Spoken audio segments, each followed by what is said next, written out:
and welcome to RTD's English News Edition. The top stories.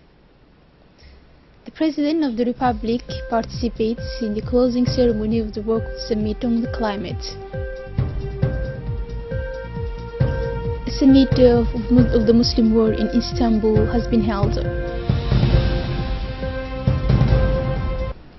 The President of the Republic, His Excellency Ismail Omar Guelleh, took part yesterday, Tuesday, alongside 50 other heads of state and government, the International Summit on Climate.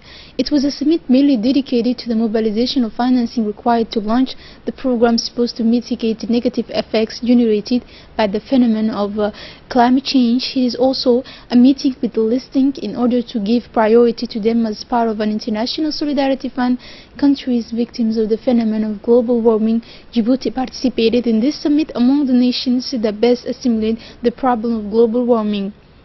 Under the leadership of its President, His Excellency Ismail Omar Guelleh, our country has achieved the feat of getting into step with all the reforms and policies favorable to the fight against climate change. His project to use an energy exclusively specific to the horizon of 2021 is proof of his determination to lead with courage and bravery the judicious process of combating global warming and reducing greenhouse gas emissions. The Minister of Labour for the Reform Demonstration received yesterday at the end of the day a courtesy visit by a delegation from the World Federation of Trade Unions. This delegation in Djibouti took part in the 5th International Conference of Affiliates and Friends of the World Federation of Trade Unions, which opened these doors yesterday morning. And this opening is organized by the General Union of Djibouti workers in close collaboration with as well as the health, with the aim of raising awareness among the national and international community, effective education and cooperation. The Prime Minister of the Republic, Mr. Abdul Qadir Kamil Mohammed, is expected in Istanbul, Turkey, to attend the summit of the Organization of Islamic Cooperation on Jerusalem to be held on Wednesday. The Prime Minister will present the position of the Republic of Djibouti, which rejects the U.S. citizenship on Jerusalem and all its consequences, as well as on contacts maintained by the Republic of Djibouti to address the negative consequences of this decision. In collaboration with the High Islamic Council of the Ministry of Muslim Affairs, Culture and Prosperity, a Djibouti League of the Ulamas held a consensus meeting on the decision of U.S. President Donald Trump to consider Jerusalem as the capital of Israel. And this meeting comes a week after the U.S. resolved by the President of the League of Ulamas, Sheikh Abdul Rahman Shamaluddin, in the presence in particular of the technical advisor to the Ministry of Muslim Affairs, in Sheikh Abdul Rahim al-Shafa'i, and dozens of ulamas and preachers, members of this league.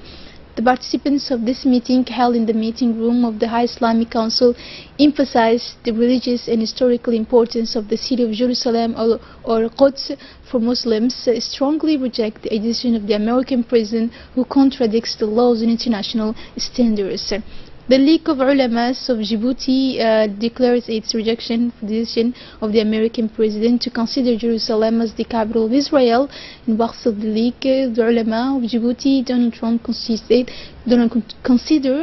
Jerusalem as the capital of Israel. The League of Ulamas, Sheikh Abdul Rahman Shamsuddin, Sheikh Al-Rahim Al-Shafi'i, and dozens of ulamas and preachers, members of this league, meeting participants at the Islamic Council's meeting hall, emphasized the importance of the religious history of the city of Jerusalem for the Muslims, strongly rejecting the president's decision that contradicts international laws and standards.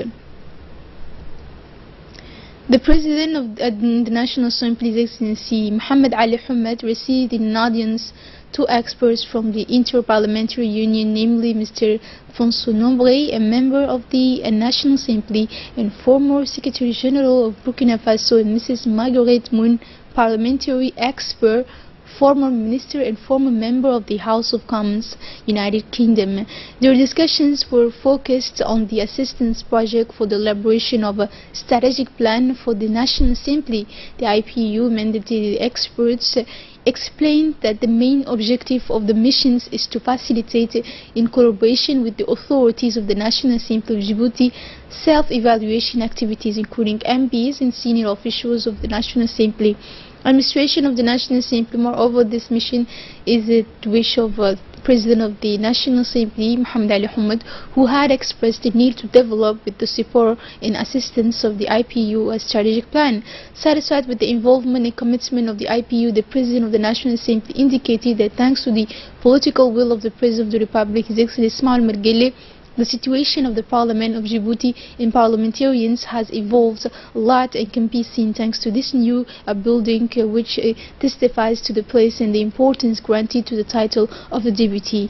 And after the discussion sessions with the PAN, the experts and a very large majority of parliamentarians, the majority in opposition deputies to representative the various directorates of the parliamentary administration and the representative of the civil society participated in the meeting, a self-assessment meeting of the parliament.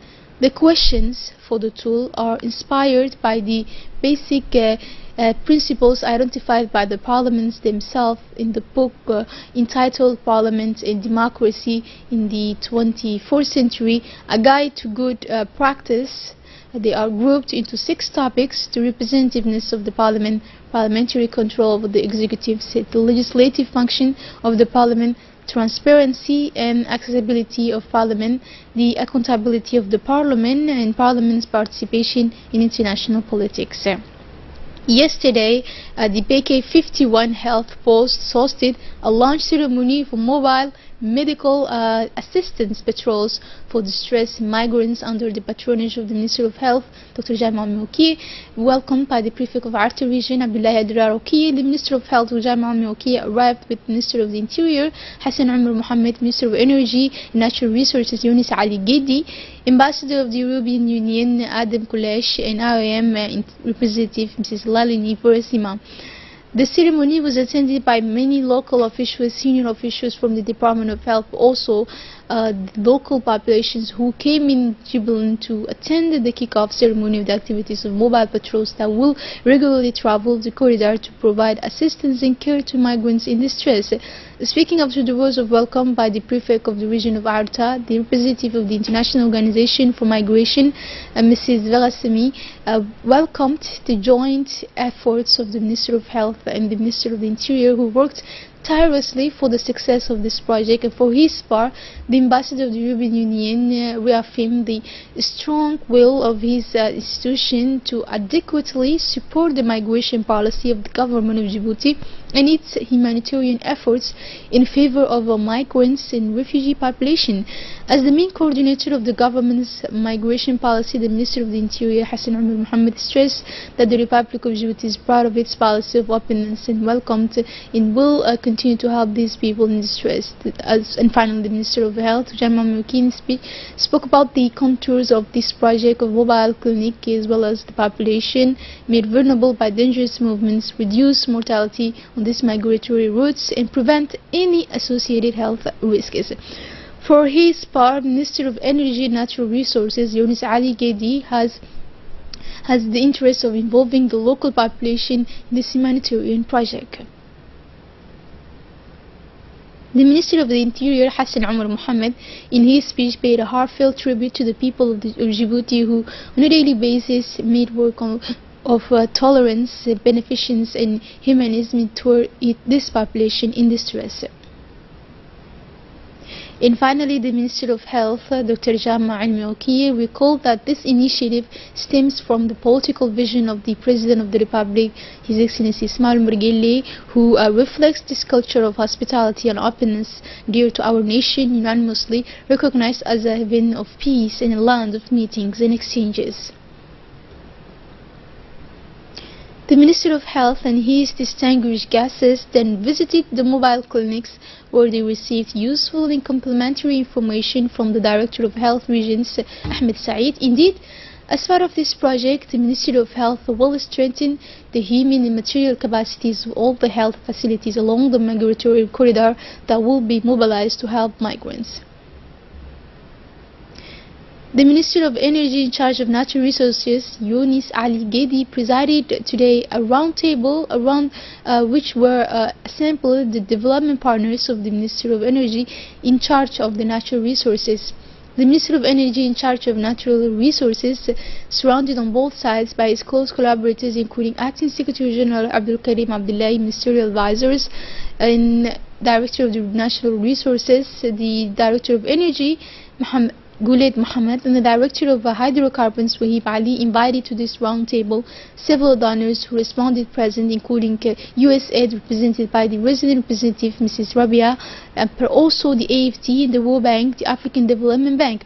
This roundtable marked the opportunity for the ministry to strengthen its exchanges with the various donors involved in the sectoral development of the country, namely energy, natural resources, and hydrocarbons. This roundtable is naturally part of the objectives of the government's vision in 2035 under the leadership of the President of the Republic, who sets a framework for sectoral strategic development. The Minister of Energy said he was fully confident of the results of this roundtable, which will allow, he said, to establish a partnership situation whose fruits will help revitalize the sectors of energy, natural resources, and hydrocarbons. In Durale Container Terminal took place yesterday at the end of the morning a ceremony of reception of 4 containers filled with egg meat on the last Mecca pilgrimage, and this ceremony has achieved on the part of the ambassador of Saudi Arabia in Djibouti, Mr. Abdulaziz bin Abdullah, a representative of the Islamic Bank, and the other, the Secretary of State for Social Solidarity, Mrs. Muna Osman Aden, the Deputy Director for External Financing and representative of the Ministry of Foreign Affairs and Cooperation. The Ambassador of Saudi Arabia, Abdulaziz bin Abdullah, rejoined from the delivery of this annual donation of the meat.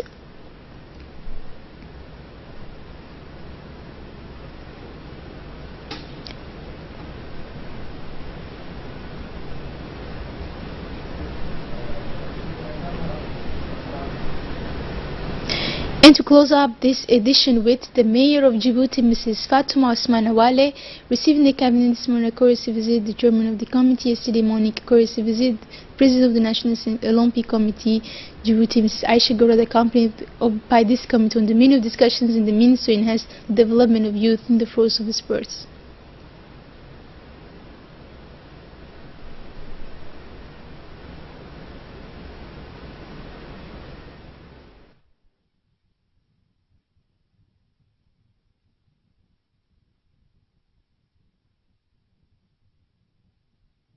From Japan Navy, we are very happy to do something good for Djibouti and also have collaboration with Djibouti people. We are very happy. Thank you. And that's all for tonight's news. Thank you for joining us on RTD Television, and have a good night.